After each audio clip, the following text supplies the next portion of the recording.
ने संपादन किया है। यूजीसी की फेलो और साहित्य फेलो के अंतर्गत आपने कई परियोजनाओं को पूर्ण किया है और इसके साथ ही कई पुरस्कार भी आपको मिले हैं, जिसमें साहित्यिक कृति सम्मान, संगीत नाटक अकादमी का फेलोशिप, राष्ट्रीय पत्रकारिता फेलोशिप और आलोचना, युवा आलोचना का सबसे प्रतिष्ठित पुरस्कार देवी शंकर अवस्थी स्मृति आलोचना सम्मान आपको प्राप्त हुआ है। इसके अलावा आपने और भी कई ऐसे कार्य किए हैं जिनका उल्लेख यहाँ जरूरी तो है, लेकिन समय को देखते हुए मैं उन्हें छोड़ रहा हूँ और सीधे डॉक्टर ज्योतिष जोशी को आपके बीच आमंत्रित कर रहा हूँ। डॉक्टर ज्योतिष जोशी।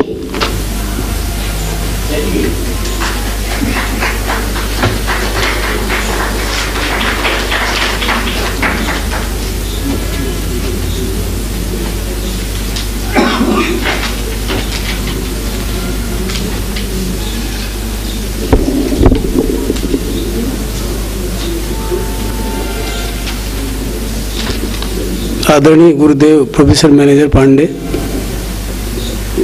महाविद्यालय के प्रबंधक प्राचार्य प्रदीप जी, अरुण देव और आप सब,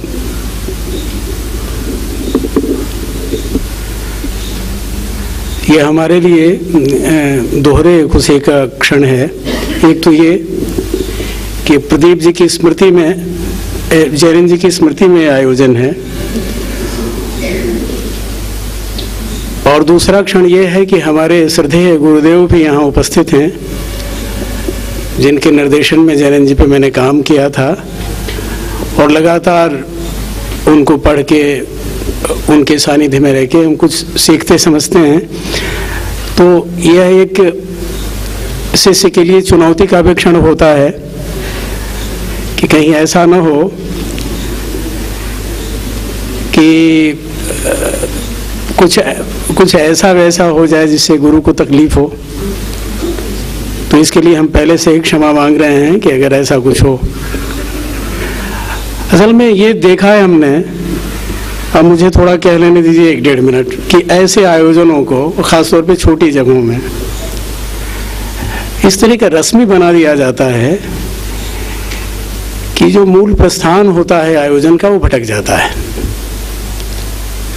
और वक्ताओं का भी धैर्य होता है, सब लोग कुछ सोच समझ के आते हैं, वो सारी जो विचार बलगाएं होती हैं वो छूटती सी चलती जाती हैं और रह जाता है अंत में अफरा तफरी का माहौल के इसको समेटिए, बंद कीजिए और जाइए। तो ये आगे से जरूर सीख लेनी चाहिए कि ऐसे मौक़ों पर रस्मों का कोई अर्थ नहीं होना चाहिए। अगर रस्म ही करना है तो महत्वपूर्ण प्रस्थान से इसको बचा लीजिए, फिर रस्म करते रहिए, उससे फिर दिक्कत होती है। जैन जी ने अपनी रचनाओं के बारे में क्या कहा है, इससे हमें कोई मतलब नहीं है। कोई भी लेखक अपनी रचना के बारे में जो कहता है उसको झूठ माना जाता है, माना जाना चाहिए। रचना क्या कहती है, महत्वपूर्ण यह है। और स्वयं जैन जी ने भी कहा है कि मैं क्या कहता हूँ इससे कोई मतलब नहीं है, मेरी रचना देखो।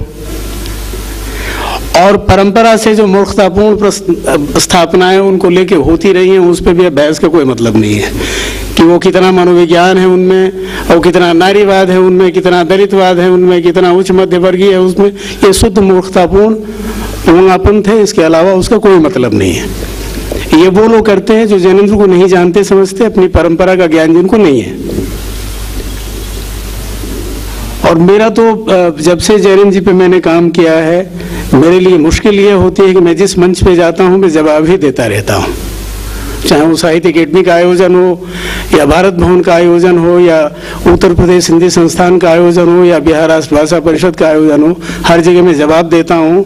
लोग गलत सलत तथ्यों को लेके मंच पे आ जाते हैं और अनावश्यक मनगढ़ंत स्थापनाएं करके उतर जाते हैं और जवाब देते रहते हैं कि भाई आपने ये कह दिया, आपको ये कहना चाहिए।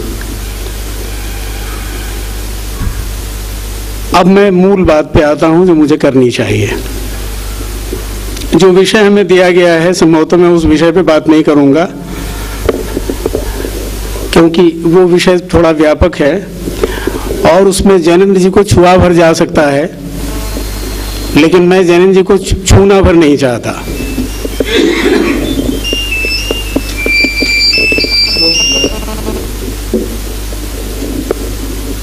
असल में जब जैनेन्द्र जी को हम पढ़ते हैं, देखते हैं, जानते हैं, तो जैनेन्द्र कुमार हमारे सामने एक ऐसे समग्र लेखक के रूप में सामने आते हैं जो सबसे पहले एक भारतीय राष्ट्र राज्य के प्रवक्ता के रूप में हमारे सामने आते हैं। वो कथाकार, उपन्यासकार और विचारक बाद में हैं, पहले भारतीय राष्ट्र राज्य के प्रस्तावक हैं। और इस स्तर पर जब हम उनको देखते हैं तो हमें हिंदी में, खास तौर पे आधुनिक हिंदी में, दूसरा कोई विचारक जैनेन्द्र कुमार के सामने मौजूद नहीं होता।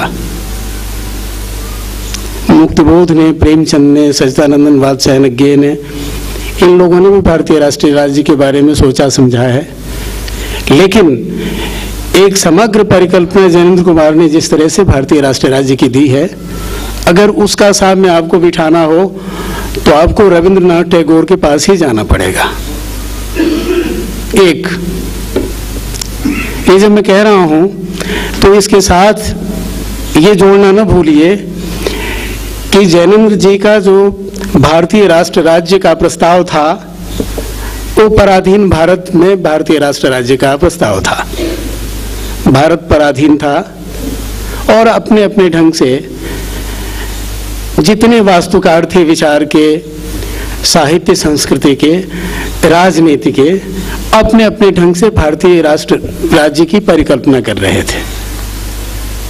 जैनेन्द्र कुमार ने भी भारतीय राष्ट्र राज्य की परिकल्पना की और उस परिकल्पना में गांधी का मार्ग उनको सबसे निकट प्रतीत हुआ। ये भी है कि गांधी मार्ग हमेशा उनके निकट रहा हो सो नहीं, कई बार गांधी से असहमतियां भी हैं उनकी, और गांधी की बहुत सारी अवधारणाओं को जैनेन्द्र कुमार ने खारिज किया है। गांधी जी के ब्रह्मचर्य को जैनेन्द्र कुमार उचित नहीं मानते थे, उसको खारिज किया। उनके सत्याग्रह के दूसरे कई प्रकल्प हैं जो गांधी जी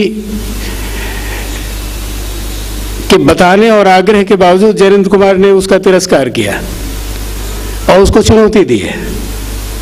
तो आंख मूंद के जैनेन्द्र कुमार गांधी मार्ग के अनुयायी भी नहीं है।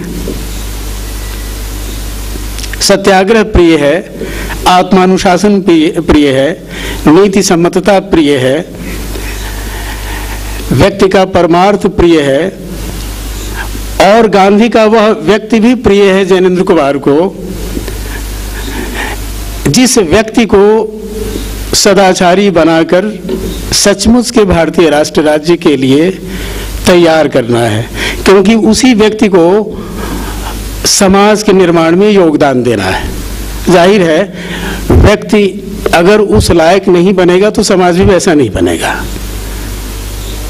सबसे पहली बात तो व्यक्ति से ही शुरू होती है और व्यक्ति से ही समाज बनता है। इसलिए सवाल यहाँ व्यक्ति और समाज के विघटन या बंटवारे का नहीं है। जिस तरह से हमारे एक वरिष्ठ लेखक राजेंद्र यादव का एक नितांत निरर्थक संवाद दिखाया गया जिसकी कोई जरूरत नहीं थी।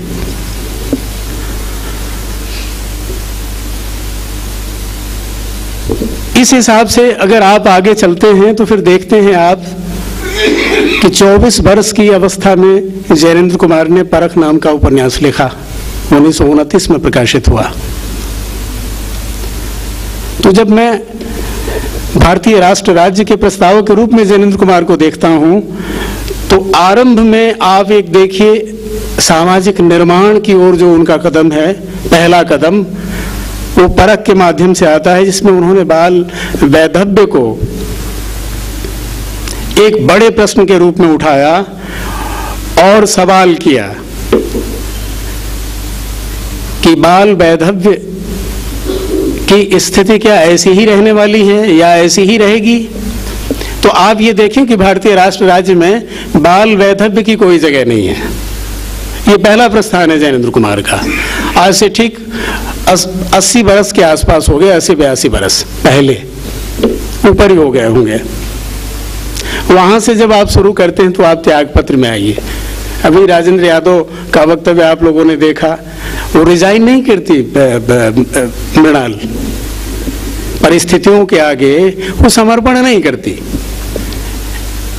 वो सत्याग्रह है उसका और तिरस्कार है। मृणाल उस समाज को तिरस्कृत करती है जिस समाज की व्यवस्था